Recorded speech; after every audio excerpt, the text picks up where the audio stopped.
everyone, I'm Jenna. And I'm Steve. And welcome back to another Field Trip Friday. What are we going to be doing today, Steve? Today we're going to be taking a journey on the Eno River through both space and time with the Eno River Association. Wow, that sounds like fun. Can't wait. Let's check it out. Let's go. Hey, Antonia. Hey, Dave. Thanks for joining us today. We are glad to be here. Can you tell us a little bit about who you are and what you do and why we're here? All right, well, I'll let Antonia go first. Sure, I'm Antonia Brown, and I'm one of the environmental educators at the Eno River Association, and I'm also an AmeriCorps member. So I joined the Eno Association about 4 months ago, and I help with things like this. We do education programs on the weekends, we lead Girl Scout troops, and just kind of teach people about the history of the Eno, the nature around the Eno, and things of that nature. Cool. And I'm Dave Cook. I also am an educator for the Eno River Association. I've been around a little bit longer. I was actually a ranger for the Eno River State Park for 16 years and eventually retired from being a state park ranger and came to the Eno River Association over 4 years ago as an educator. Cool. And today we are going to take you up and down the Eno River and show you some really cool stuff about this wonderful place. I can't wait. Why don't we go do that? Yeah, that sounds amazing. Let's go.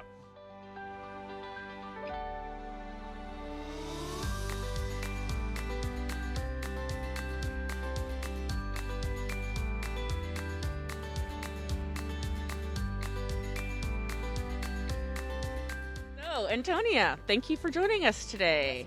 Want to tell us a little bit about where we are?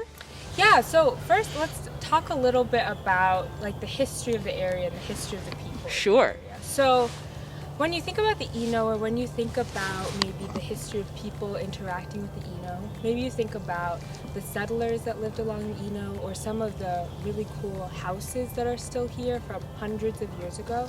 And all of those are really important parts of Eno history and humans living along the Eno. But human beings using the Eno actually dates back thousands of years. Right. So thousands of years ago, there was a group of people called the Yesa who came here from the west, and Yesa actually means the people in the Tulu-Saponi language. And they came here from the west, and they lived along the Eno and in this region.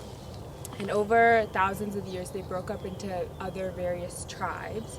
And those tribes today are called the Eno, the Okinichi, the Saponi, and the Tulu, and the Shakori. And so if you think of those names, you might have heard some of them, like the For Eno sure. River. Like the Eno River, Shakori Hills. Exactly, Okinichi Mountain. Right. So all of those are named for some of the indigenous people that lived in this region before the colonizers came. Before we go on, can you say what indigenous means? Sure, so indigenous means the people who lived here, who lived on the land, just like this is where they're from, this is where their ancestors are from. Yeah. They didn't settle here from Europe, or they didn't come here as slaves.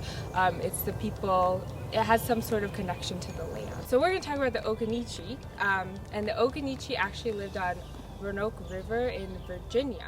I'm familiar. Yes, and they lived there, and they were at the center of the Great Trading Path. So they were a powerful tribe because they were at the center. The path was really important for trading with other Native Americans, and also when the settlers came with the white settlers as well. So Right. they were powerful there.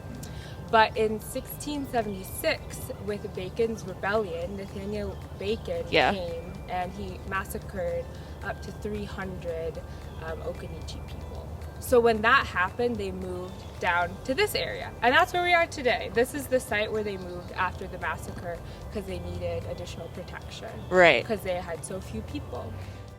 So you said additional protection. So how does this area protect them? Why is this a great area to settle in? Yeah, so people would settle here. Before the Okinichi settled here, other indigenous people settled here because we're so close to the river. It's good for water, you can clean things there, you can fish. Right. It's fertile land. You're also sometimes near other tribes that could be help you in trading, or they could help you defend against other enemy tribes. Right. So that's why it was a good place to live for them, and why other tribes lived here before them. Very cool. Yeah. At the replica site, we'll see specifically how this would have looked when it was a village site for the Okinichi. Cool. Why don't we head over there? Let's head over there.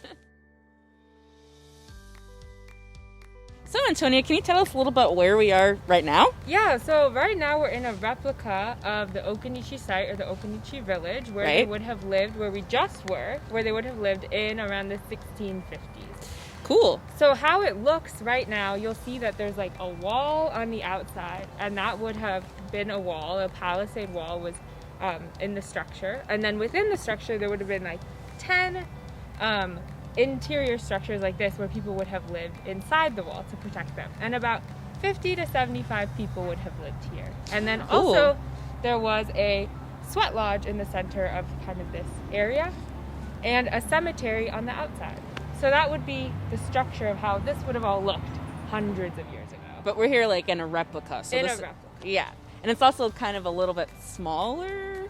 A little bit. It would have been about a quarter of an acre. Quarter of an acre. So not too large. Yeah. Still a pretty small site, but yeah, a little smaller.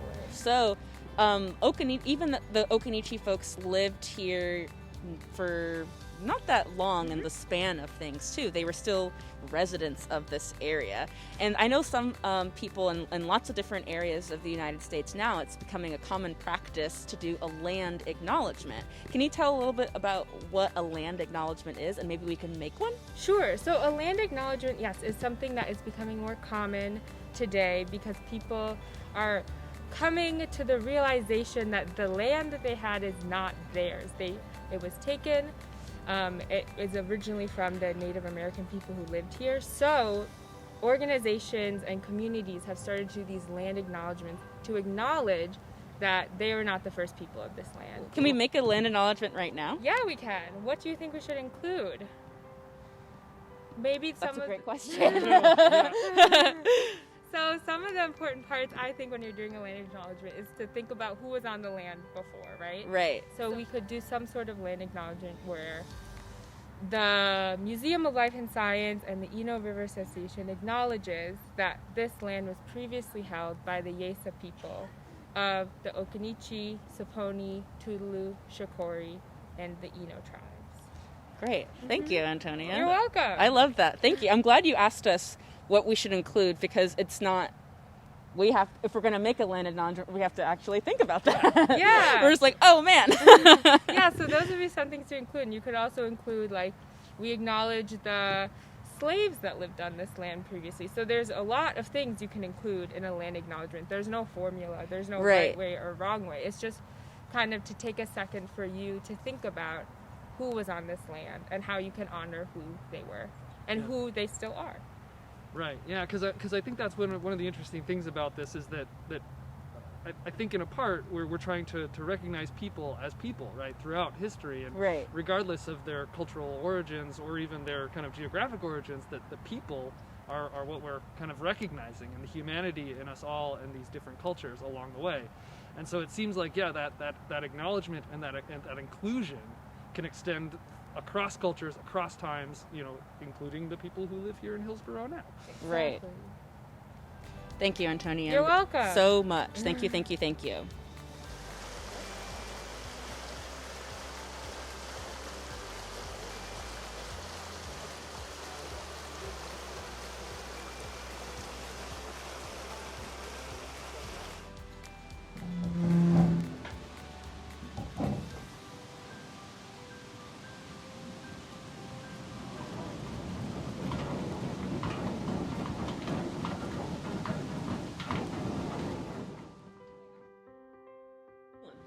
Hey, Seth.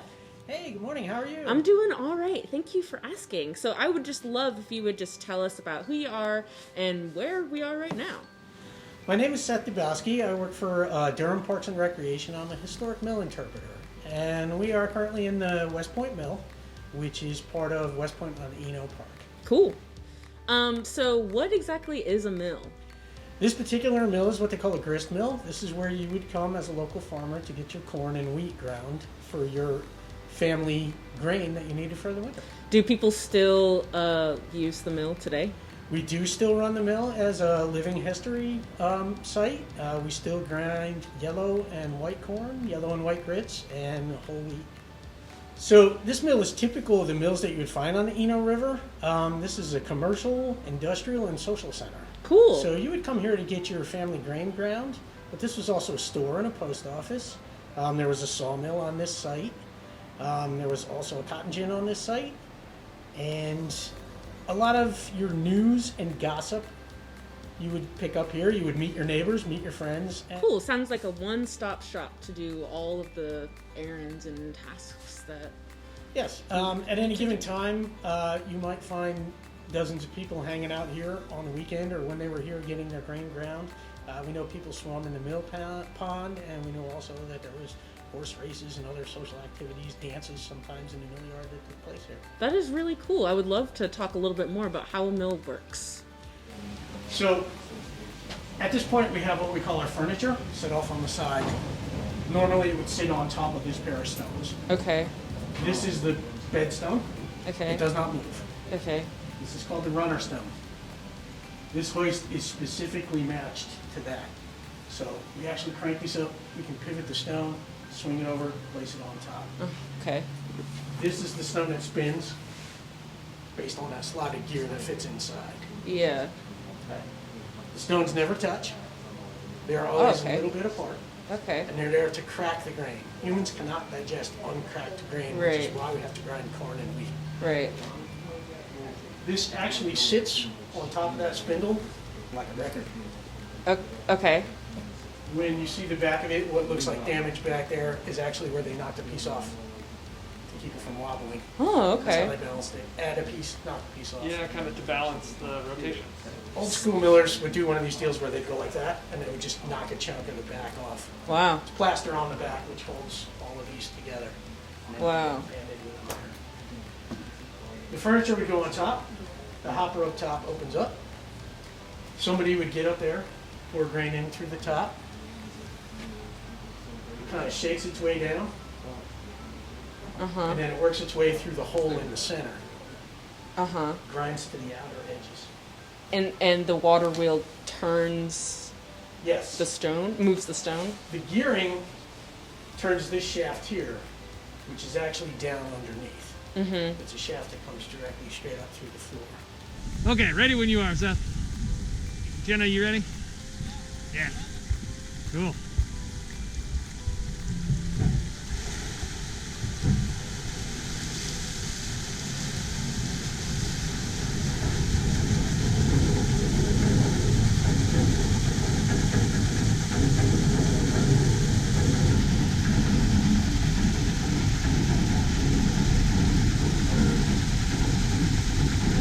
So we've been traipsing around all over the Eno today and learning about all these different points of history. And one thing that I did want to talk about today is that a lot of labor went into making these mills successful that are on the Eno and all of this land fruitful around the Eno. Do you want to speak a little bit on that? Yeah, so I think that's a really good point. A lot of times when we talk about mills, we talk about like the prominent men who were part of this region in the past. We think of the white millers and we think of these prominent people in the area. And they were here, but the people who were doing the labor, creating the mills, creating the structure behind us were enslaved people. Right. And they don't get the credit because they were enslaved. They were not thought of as people.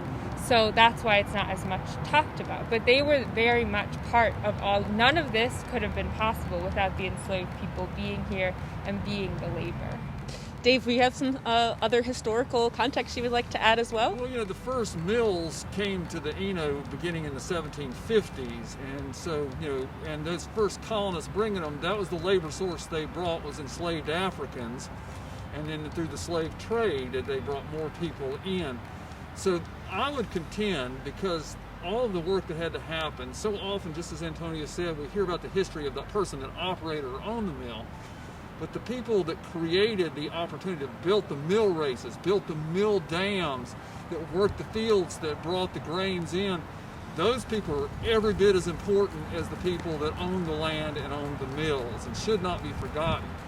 And one little thing about the Eno in preserving this place, scattered all up and down the parks on the Eno, back in the woods, are cemeteries of those former enslaved people.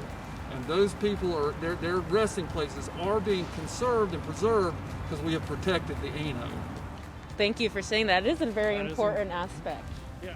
The Eno River Association is the group of people that have come together to protect and conserve the Eno River. We've been around more than 50 years, and the reason we started happened to do with something that was going to happen right here, but never happened. Now we're in Durham. We're between Rose of Sharon Road and Umstead Road on the Eno River. And in 1966, the town of Durham announced that they were going to build a dam on the Eno River to create a big drinking water reservoir. Now, this was not necessarily a bad thing. Durham was growing and they needed more water. But when people heard about it, there were some people that lived along the river that really loved the river and said, well, you know, if we dam it up, turn it into a lake, we're going to lose this beautiful treasure out here on the Eno. And more people started saying, we need to save the Eno. And they did one other thing. They used science. You see, Durham had calculated how much water they thought they were going to get from the Eno when they built this lake. But you know, it turned out they'd made an error in their calculations, and the Eno River Association was able to show that there was an error and they were not going to get as much water as they thought.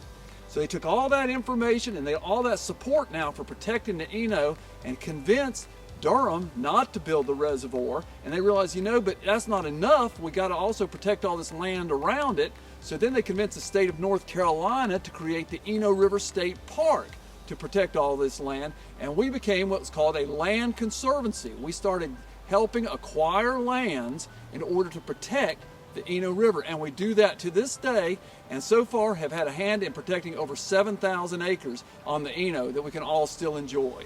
I just want to say thank you so much for taking us on a journey through some of the both space and time associated with the Eno River. I'm just so appreciative of the work that the Eno River Association and you working with them do to preserve both the land and the stories associated with these spaces. Yes, thank you all so much. I learned so much today, so I just want to thank you all for spending your time with us this morning. And we want to thank the Museum of Life and Science for coming out and visiting the Eno. We love it when everybody visits the Eno. Absolutely. I come here a lot. Yeah, a lot. This is one of the crown jewels of our city. I feel like it's just such a wonder, and it's not just our city. It's North Carolina's. It's part of many counties across the state. But thank you so much for sharing a little piece of it with us. Yeah, and thank you for tuning in. And remember to stay tuned for our live Q&A with some of the folks from the Eno River Association. Yep, stay tuned. We'll see you in the live Q&A.